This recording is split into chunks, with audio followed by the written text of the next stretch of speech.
Hello everybody, hope you're all well. As you can see, I've been baking and I just wanted to update you. This is the first bit of baking I've done for a while. So for now though, hello to you all, welcome to new subscribers, and I hope you're not too confused because I jump between my normal household stuff to crafts to gardening and all sorts that we do here. So we're just generally sharing everything that we do that relates to both permaculture, self-reliance, frugal stuff, all that kind of stuff. So we're just sharing what we do. Now, if you remember last year, beginning of last year, I was using my sourdough stuff. I'd made a sourdough starter, kept it going for quite a long time, many months, and it was working really nicely, but then all sorts of daily life chaoses took over. I decided to freeze a portion of the starter because I knew I wasn't going to be able to look after it as often and as well, and it would have died. So I froze it.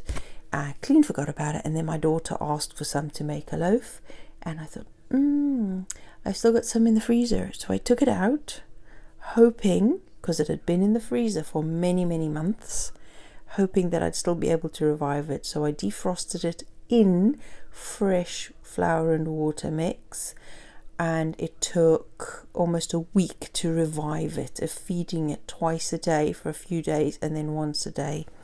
And over the last 2 days I've taken the stuff that I've taken out that I replace, and look at that, nice and bubbling now, and it's not smelling too strong yet, so it's still quite weak really, but it isn't doing bad at all. And it's in that jar, and I just remove half of it every day to feed. I take half out and replace exactly the same amount again with fresh, literally just flour and water mix. And I've been using the bread flour because the more gluten the better. And this is how it came out. It rose really nicely. I've literally just taken it out the oven. So it's hollowish, and I'll leave it cool over there overnight. So I'm not going to cut it until it's nice and soft and springy. So let's hope it came out really nice. So that's a white and wholemeal sourdough loaf, and I'm really surprised. It had doubled in size since I put it in the oven, and it had doubled in size before I put it in the oven. And then from that shape, when I put it in the oven, doubled again. So it's 3 times the volume that it was when I first mixed and fermented the sourdough.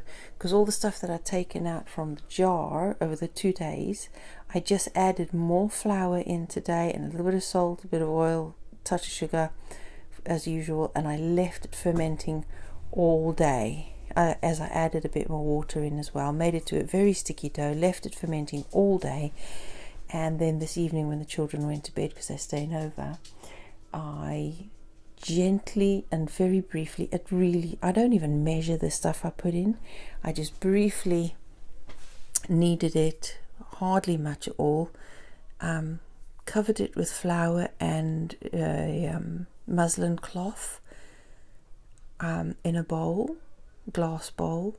When it was risen, I tipped it very gently up.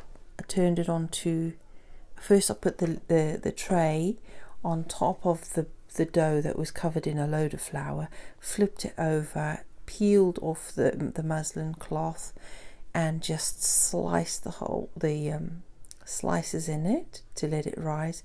Stuck it in the oven. It was at 190 degrees, and it was there for about half an hour, 40 minutes. And it came out really nice. So we'll see tomorrow, as they say, the proof is in the pudding, or the proof of the pudding is in the eating. So by the time I cut it open tomorrow, we will see whether it worked or not. But I think it did, because it's risen, it feels good, and we'll just see how that worked. So I've taken it out, obviously the freezer, defrosted, revived it, and to be honest, taking a week to revive it is far better than starting from scratch, which took up to 6 weeks. And I know that I started making breads after 2 weeks of fermenting and making the starter first, but it wasn't as good as it was later on after fermenting for longer. So the sourdough starter is much better the older it is, but I did freeze it, it's revived, and it is making bread again. Tomorrow we'll see how well when we cut it open, but I'm not cutting it while it's hot, it'll just go gooey. So if that's the case, then yes, it's safe to freeze a portion of your sourdough if you think you're not going to be able to use it, and then it takes up to a week to revive it depending on how long you've had it freezing. So I'm really happy with that. And this is still one of my apple cider vinegar ones that is still fermenting. That's the one that just doesn't want to finish becoming vinegar. But the other ones, look at this, so the mother in the bottom as well, and that has now just started becoming vinegar. The other one was vinegar very quickly, and I've used it up, and yep, it's vinegary smell. It's a vinegary smell, so that's fine. I'll just leave it there longer. It's not fizzing and popping anymore when you open it. This one I did, every time I opened it, it fizzed like cider, very foamy cider to the top. So it's still fermenting. Yep, that one is definitely still fermenting. So it will continue to sit there without the lid on and continue fermenting until it does become vinegar, which it will eventually. But it's got a nice, lovely, I don't want to tip it too much, mother in the bottom, if you can see. So that's great. I added the mother from the first bottle that I used up finish. The mother in the bottom I shared between the other two vinegars, so hopefully that'll continue helping it to ferment. And that's an update on that so far.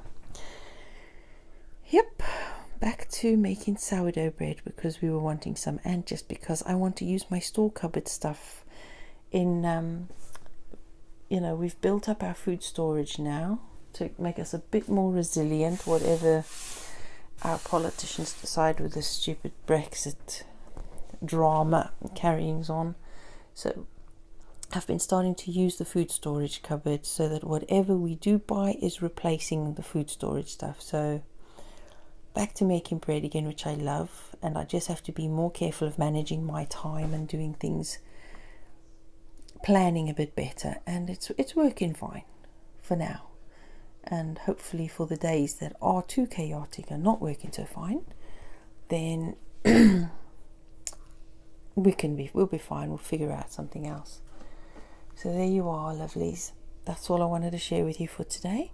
I did take those crafts to the shop today and the order. I took photographs. I've posted them on Facebook, but I forgot to make a video. So sorry. You've missed a bit, and it was so nice. But I do still have another 2 orders to fill and stuff to do for the shop. So I'll let you, I will definitely remember to make a video to that. So I'll show you what that's like when it's done. Tomorrow is another busy day. Friday I will be going to Somerset, to Yandles, to get some more wood for the characters, because we're running out of characters and we need them in the shop. So very soon we'll be having more characters made, and I've got to get on with the Christmas stuff, because literally if I've only got 2 days a week to paint stuff, then we really do need to start earlier in the year. So silly. Other people have said, what, already? And I'm thinking, yep, for us that's how long it takes to get stuff ready. So there you are. Fermenting continues as well as all the other bits and bobs we do. So if you are ever attempting any fermenting of any kind, I suggest sourdough is a nice, simple, easy one to get started with. So everybody, good night, because it's night time for me. It's past my bedtime. Have a good evening or day or morning, wherever you are, whatever you're doing. Take care, lovelies. Bye-bye.